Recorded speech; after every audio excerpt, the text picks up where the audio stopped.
Hello and welcome to Monocle on Culture. I'm Robert Bounds. A soft, gauzy aura seems to have descended on Monocle Radio studios this week as we have been graced with a visit from the music legend Vashti Bunyan. The English singer-songwriter has had a, meandering path to success. On paper, what Vashti did in the late 1960s sounds the ultimate hippie dream. A young female songwriter leaves London for the Outer Hebrides with her boyfriend, travelling in a wagon drawn by a black horse named Bess. The 650-mile trip takes 2 years. She makes an album about it, Just Another Diamond Day, a collection of gentle pastoral songs about living in and journeying through nature. Producer Joe Boyd, who'd go on to work with Nick Drake and many others, captured a sense of elegiac wonder, as if Vashti was listing the qualities of a disappearing world. And really, she was. But Diamond Day was overlooked at the time of its release. What's that about being ahead of your time? Well, it was later rediscovered by a new generation decades later, and it's now considered by many as one of the definitive works of British folk and was a huge inspiration in the US too. Vashti's ethereal voice and delicate melodies have since captivated listeners, creating timeless, intimate musical magic. And though Vashti's career took a quiet detour, her return to the spotlight has been nothing short of a triumph. With each new release, she's reminded us of the power of simplicity and beauty in the natural world. The legend that grew up around Diamond Day, original LPs have long been a holy grail of record collectors, allowed for a pretty unlikely comeback album in 2005's Lookaftering, produced this time by friend of the programme, Max Richter. Now, that album is being re-released with added demos, live versions and a beautiful lyric booklet featuring paintings by Vashti's daughter. It's sumptuous stuff. So, today we're going to meet Vashti to talk about that reissue, how to stage a return after decades of doing anything but music, and take the long view on a back catalogue cherished by so many. If I were to go away, would you follow me to the ends of the earth to show me what your love is worth?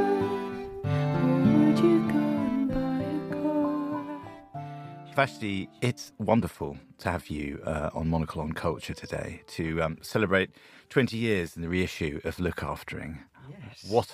What an event it is. Actually, I mean, from your point of view on the reissue of a record, there's extra artwork, there's sleeve notes, and it's a deluxe LP rendition and various bits and bobs that come with it. But for you, looking back on making that record and listening to it and it wafting around the house, I suppose, to refresh your memory, is it still the same thing now that you made 20 odd years ago, I wonder? I think I hear different things in it all the time. But what has been wonderful for me with the reissue is that it's 2 discs, one the original and the other one is the demos I made before, and one live performance and one alternate take. But seeing the demos side by side with what I then went on to do with Max Richter. I like listening to the two, and I haven't really listened to it for 20 years. Yeah. So going back to it has been really, really lovely too, and so good for me to think that Fat Cat would do this, would make this lovely reissue. And it's very beautiful. And I'm very lucky that they would want to do that. Yeah, the artefact factor, I presume, is quite important, actually. It's a lovely thing. Yes. And obviously your first record, Just Another Diamond Day, was fetching huge amounts, fetching huge amounts on the original vinyl.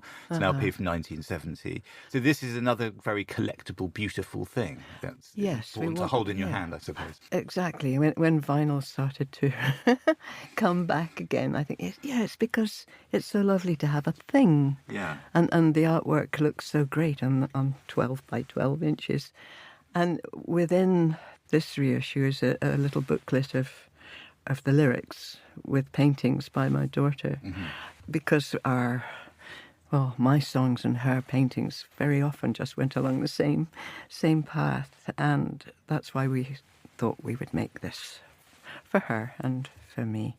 And I was so pleased that Fat Cat let us do it and let me and my daughter have a lot of say in how it was going to look. Mm-hmm. And yeah, we worked quite a long time on it because it was going to come out on Fat Cat's 25th birthday, I think Okay, it was. yeah. But then COVID got in the way. Right. So now it's Lookaftering. So you had more time to sort of scratch your head. Did it change much in that interim, or was it always Yes. going to be as it was? Well, it did change quite a bit, yes. We just got more ideas, I guess, over the years. Mm-hmm. And it is very much as I wanted it to be. Well, it's a beautiful thing to behold. I mean, it sounds wonderful. People will love the record, the original record, and people will doubtless find your demos and the live version, alternate take, as you suggest, as you say, fascinating and very rewarding to listen to. I certainly did. And the demos, what's it like putting the demos out into the world? Because that's a little bit of you that is often hidden away. Sometimes they creep onto records and things like this, but that's a little bit of something that you might have, that's you without the makeup in a way, isn't it? Exactly. Exposure. Yeah. Yes. And what's it like to put those into the world and to listen back to those through headphones or speakers? I like listening back to them, and then I get cross and I think, why did we not use that bit in the other bit? No, he was quite right not to use that bit in. And this is Max Richter. This is Max Richter. Yes, he was wonderful. He was an incredible producer and made me feel okay for the first time, really, about what I was doing and the songs I was making.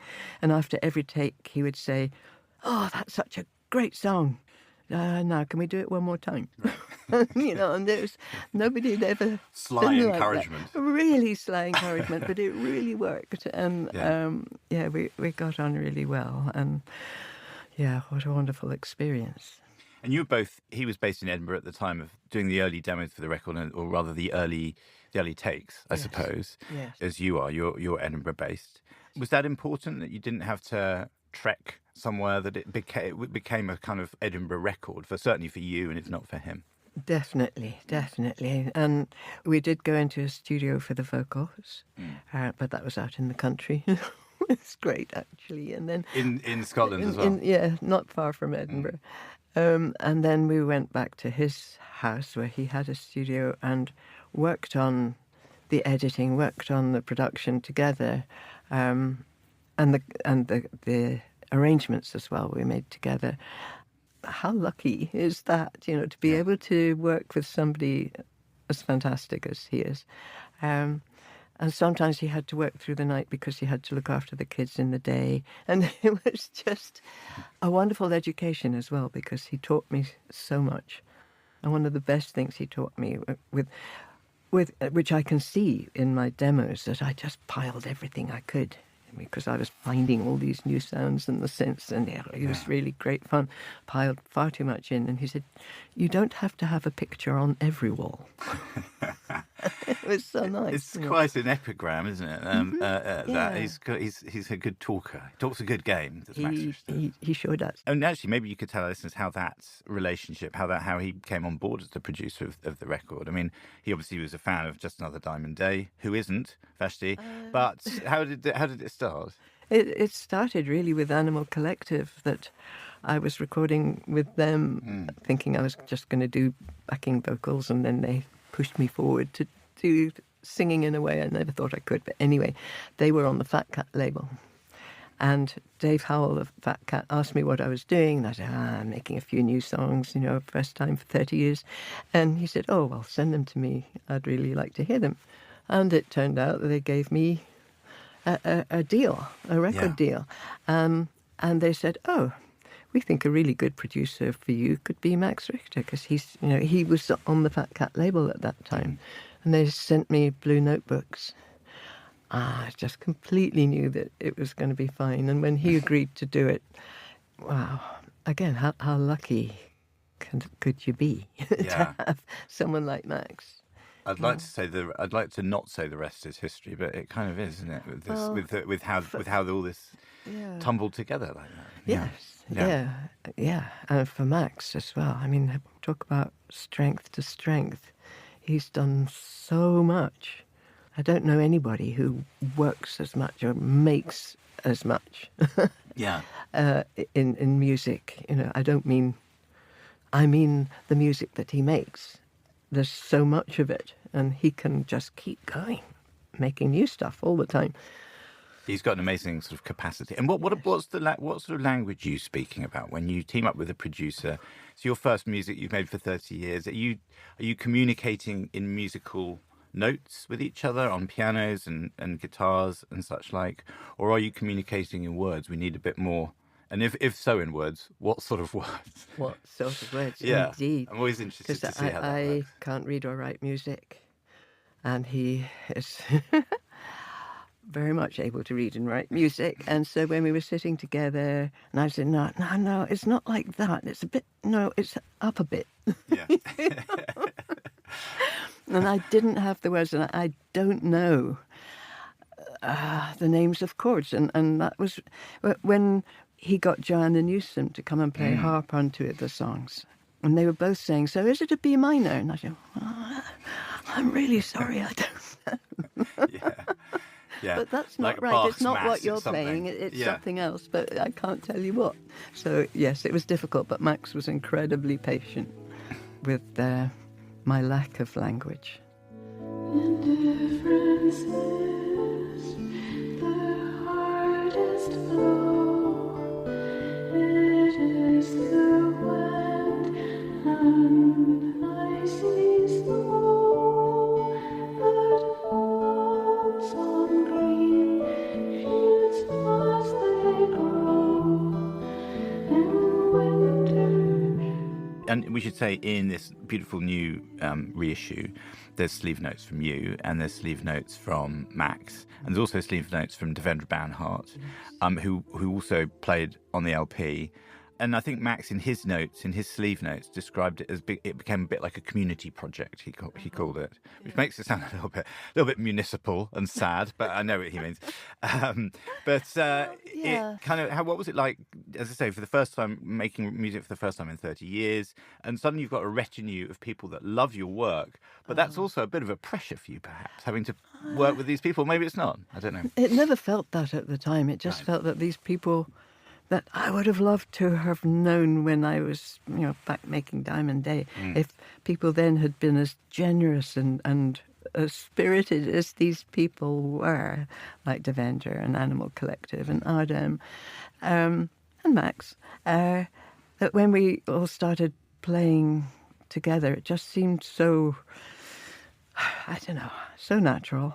And also at that time, it was a session in London when we were all getting together. Robert Kirby came, who was Nick Drake's arranger and who had arranged 2 of the songs on Diamond Day, 3. I hadn't seen him for a long, long time. And he came to play trumpet in French horn. And he said, we're the survivors. Yeah. And that, that moment in that day, to bring him into this completely new lot of people who clearly loved what he had done and was still doing. What a day that was, really. Yeah. Unforgettable. And not wanting to sort of gild the lily, Vashti, but for Devendra Banhart and Adam and Animal and all the people that you've collaborated with, and you and Robert Kirby in the same room doing this stuff, they must have been wanting to touch the hem of the garment, really, right? I mean, it must have been a wonderful thing. What's the nature of the collaboration in the moment, actually? Like, is it as easy as everyone picks up their instruments and it flows, or is there a little bit of, picking your moment to do your thing? Well, the song Wayward, we were all playing on that. I think Max was down in the studio working out a piano part for one of the songs, and Adam and Devendra and the Vetiver guys, we were all upstairs trying to figure out how we were going to play Wayward. We went down into the studio and just did it. And it was so, I don't know, it just took moments for it all to come together. Yeah. And I think at the time I probably didn't think anything of it. It was just, what we did. But when I listened back to it, that it was so unrehearsed and so perfect. Yeah. I really love it. I'm so grateful to them to Again, just sort of let everything go, let egos go, and just put it all together. That was a lovely day. And there's a thing I wondered. I mean, it's wonderful to be able to have the chance to ask you yourself today if the sound of the record is the sound of the recording of it. You know what I mean? I mean, it sounds of your work sounds timeless and patient and crystalline. There's such gems of songs on your 4 records, and there's now 4th and a half, 5th and a half, you know, and I wonder if there is a spirit in the recording of it that you capture there, or if it is a harder work than it sounds. It's not hard work, that's for sure, and I'm much too lazy for things to be hard work. I'm not going to mention you're 30 years out of the recording industry. Yes, no, that's right. I don't know. It was.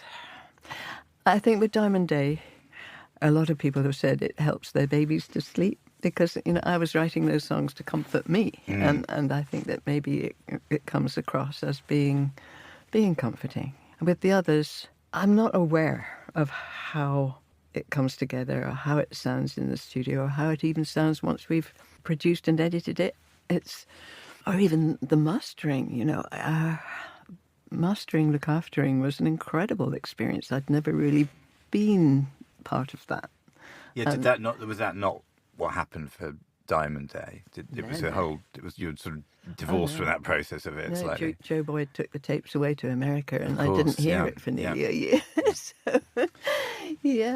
So this was completely new and wonderful to be part of it, I think. And I don't know if maybe some of that comes across that. In a way, there's more you in this LP than maybe the first one. Yeah. It's a considered thing in a different way. Yes, and also the fact that I was just completely filled with wonder that this was happening at all. That it was, an extraordinary thing to happen so many years later.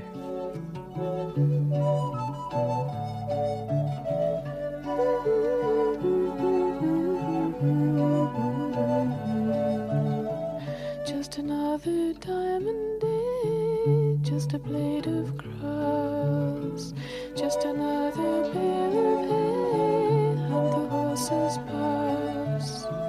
La la la la la la la la la la la. Well, people tuning into this will obviously probably know some of the story of your making this amazing record in 1970, Vashti, and the circumstances. The writing of it was a road trip. You, horse and cart, family, going to the Hebrides. So that's got a phenomenally unique vibe and reason for existing. Yes. Yeah. Tell us what happened. Tell us a little bit about the making of that and about the inspiration for that, because it is I've described it as timeless. Who am I to speak for it? We've got you here. But it's such a wonderful, wonderful sounding thing that leans very much into the world of Lookaftering as well, I think, and the demos for this reissue. But yeah, where did that come from? That sound, your inspirations, what were you listening to at the time back in the late 60s to make the sounds that you made in 1970? I think recently I have realised quite how much I wasn't exactly influenced by him, Donovan. But when I listen to some of his things now, I think, he talked about little boats. Maybe we were able to talk about things that were childlike, but we weren't childlike ourselves. But we went back into a world that was innocent, that felt innocent, and we were trying to recreate that innocence. I say we. I was trying to recreate that innocence. And I think that maybe comes across in the songs. But the songs were written on this journey with the horse and cart and dog and my partner at the time. And sometimes it was really hard. And I had left everything I knew behind me in London, my family, everybody. And I was homesick. But a lot of those songs were written to keep me going. All the way to Skye, 600 miles, a year and a bit. What was the name of your horse? Bess. Bess. Yes. Bless Bess. Oh, she was, yeah. Who'd lied about her age, I understand. Well, someone had on her behalf. She lied about her age. Yes, absolutely, she did. Yes. And you sort of described almost, you said there were sort of songs that you wrote back then to comfort you, obviously with your young family as well. There were lullabies for adults and children alike. I didn't have children yet, but I had nephews and nieces that I was very close to as babies and children. But yeah, they are like lullabies, a lot of them, which is partly why it was dismissed in its own day as nursery rhymes, songs for children. They weren't songs for children. They were songs for people like me who were yearning for some kind of innocence, for some kind of forgiveness, of the way that the world seemed at the time, a bit like it seems now. And what I wanted was to find my own light, find my own way of being, and yes, find some kind of innocence.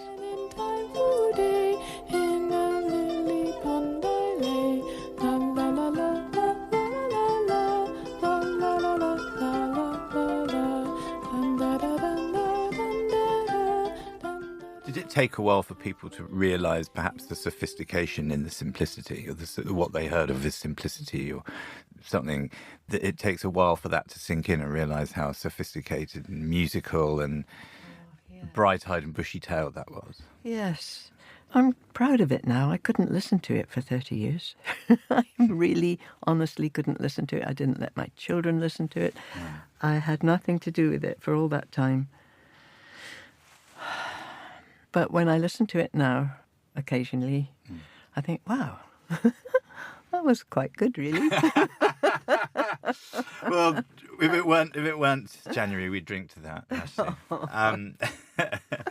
And then I think people, again, might know some of the things around. You were basically on the internet in the mid-1990s. Yes, yeah. And Googled, and did that awful thing of Googling yourself. What happened? What came up? Please, Alta Vista. Alta Vista. Pre-Google. Okay.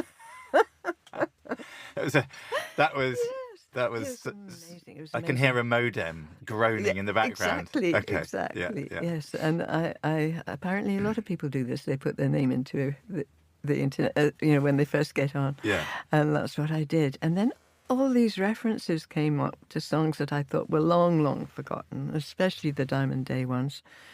And there was a bootleg of Diamond Day. Right. And finding all these things was extraordinary to me. And it did set me on the path to finding out who it belonged to now, who was publishing it, who, if we could actually bring it out again. It took a couple of years.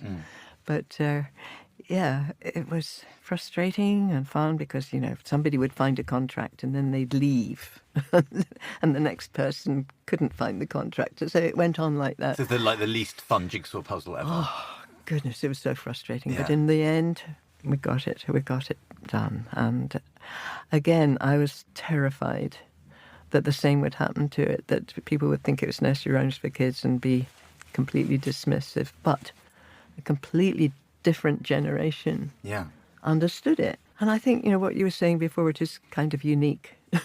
Nobody else was doing that sort of thing at the time.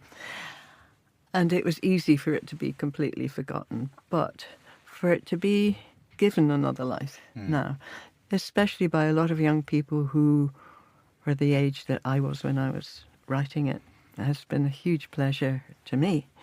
A real heartwarming thing to have happened when I could never have believed that the reaction to the reissue in 2000 was all I could have dreamed of in 1970. Oh boy, it was really lovely. I remember when that came out, and I just loving that. It was spinny, wasn't it? And even the label seemed to suit the music, and it was just so lovely. I loved putting that CD on time after time after time, and so looking forward to these sort of rumours that were whizzing around like leaves in the breeze, for Lookaftering in 2005. And it was a wonderful thing, and I've always wondered what that felt like, and it's joyous to know that it's not an uncomplicated pleasure perhaps for you, but it is a great pleasure. Huge pleasure, and still quite a shock to me to know that people actually hear it for what it was. And disbelief sometimes that this has happened, a huge pleasure, yes. To go back to Robert Kirby, who worked with, again, on Lookaftering and worked with Nick Drake. There was a thing that happened with Nick Drake when he was sort of cast aside and then reevaluated. And I wonder whether there's something of shared, not necessarily the music, although there's certain twists and turns to some of the melodies and some of the arrangements. Well, certainly the There's a little bit of that arrangements, with you, Vashti, the link with Robert Kirby and with Joe Boyd, yes. But it's also just huge sorrow that what has happened to me would have happened to him much sooner. In fact, he may not have gone 30 years without doing anything. I'm sure he'd have carried on if he'd had the encouragement. Why do you leave me hanging on a star? Yeah. When you deem me so great. Really tragic that, of course, you can't say anything else but tragic. But that's the only link that I have with him, that I wish he could have had. The enormous privilege I've had to get a second chance at it. Well, it's a privilege, but it's the music that does it. It's that beautiful, beautiful music, your beautiful voice, these arrangements, the lyrics, they mean such a lot to so many people. And just finally, you're talking about it now again, 20 years after making the record. People will be asking you about Diamond Day. Your memoir came out 2 years ago as well, called Wayward. We should point out, which is a wonderful, wonderful book. What's it like talking about it all again? Does it make it more or less real, I wonder? Or is it just part of the job? I guess it does make it real. I think, sitting here and hearing you saying that you think the songs are beautiful, and, it's incredible to me, really, that anybody who's ever heard anything I've done, it still feels like that. It still feels magical and miraculous that I've come to this part of my life and that people are listening to what I did when I was very young and people are listening to what I did more recently. I still find it hard to really take it in that this has happened. And talking about it does make it a bit more real. But, I'll leave here and get the underground and just, carry stuff around and go home and sweep the stairs and sort the washing. And Great fodder for the next record, Vashti. Well, congratulations on this beautiful reissue, and it genuinely is a wonderful artifact. It's great to listen to, but it is a wonderful thing to behold in its great sort of expanded form. We should say, Wyn Lewis, your daughter, yes. The artwork for it is absolutely beautiful as it lovely. was. That hair on the cover is gorgeous with extra stuff in this expanded version. Yes. And Vashti Bunyan, what an honour to meet you. Thank you very much. Thank you so much. Thank It's you. been really lovely to talk to you and hear you. Thank you. Add your footsteps to the world for a tiny dent in the wisdom world. Let them know that you've been And that is all for this week. My thanks to Vashti Bunyan. What a treat to share a studio with that beautiful voice, if only for half an hour. And the new edition of Lookaftering is out on the 7th of February via Fat Cat Records. Monocle on Culture is produced by Sophie Monaghan-Coombs and Steph Chungu, and Steph also edits the show. Many thanks to Hunter Wang for his editing help with this episode, and to Maisie Ringer for scripting. We'll be back at the same time next week, but until then, from me, Robert Bounds, thank you for tuning in.